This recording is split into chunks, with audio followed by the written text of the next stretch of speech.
हो आज मिथिला हुआ धन मंडल, हुआ धन मंडल प्रभु श्री राम की कृपा से।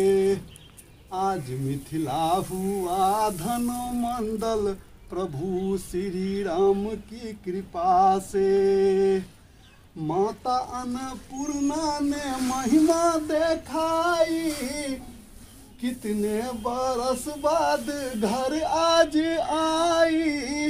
हुए किसान खुशहाल रे भैया श्री राम की कृपा से। आज मिथिला हुआ धन मंडल प्रभु श्री राम की कृपा से।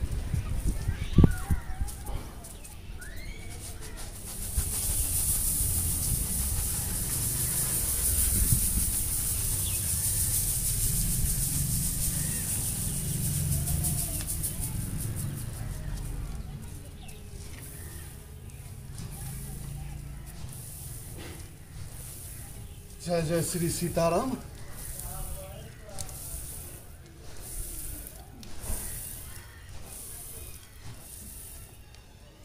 इस बार धान का दाना बहुत बढ़िया है, खखरी बहुत कम निकल रहा है।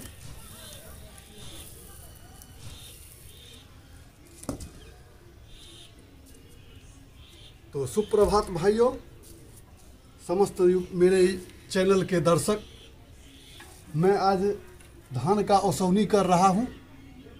आज बहुत सालों के बाद माता अन्नपूर्णा की कृपा से खेत में धान हुआ है और बढ़िया हुआ है।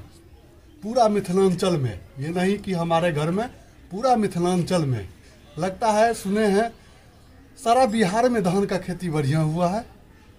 तो माता अन्नपूर्णा को धन्यवाद और श्री राम भगवान को कि किसान का दर्द समझे। बहुत बरस के बाद, लगभग 3-4 बरस के बाद ऐसे धान हुआ है। और मैं अभी ओसौनी कर रहा हूँ। देखे हैं धान को वहाँ से उठाए हैं और यहाँ पर डालते हैं, फिर हवा चलाते हैं। ये खखरी है, ये खखरी है, इसमें दाना नहीं है। इसको ओसाया इसीलिए जाता है कि ये अलग हो जाए और दाना वाला अलग रह जाए, साफ सुथरा, जिससे घरनी को ज़्यादा मेहनत नहीं करना पड़े। अगर हमको उबला चावल खाना है, भुजिया चावल खाना है, तो इसको उबालेंगे, फिर सुखाएंगे धूप में और मिल पे जाके कुटाएंगे तो भुजिया चावल होगा। और जो ऐसे सुखा करके कुटा देंगे तो इसको अरवा चावल हमारे मिथिला में बोला जाता है। तो धन्यवाद प्रभु श्री राम को, समस्त देवी देवता को कि इस बार धन मंडल हुआ। इस बार ऐसे इतना धन हुआ है कि लगता है 2-3 साल आराम से किसान खाएगा। तो देख रहे हैं, तो मैं इसको ओसा रहा हूँ। और ये वीडियो कैसा लग रहा है तो आप लोग बताइएगा। ऐसे धान को उठाए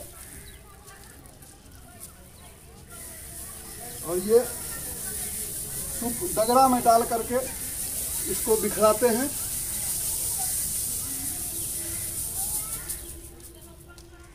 फिर इस पर हवा चलाते हैं डगरा से। देख रहे हैं, जिसमें दाना है वो भारी है, वो यहाँ रह जाता है, और बाकी खखरी जो है जिसमें दाना नहीं है वो दोनों बगल हो जाता है।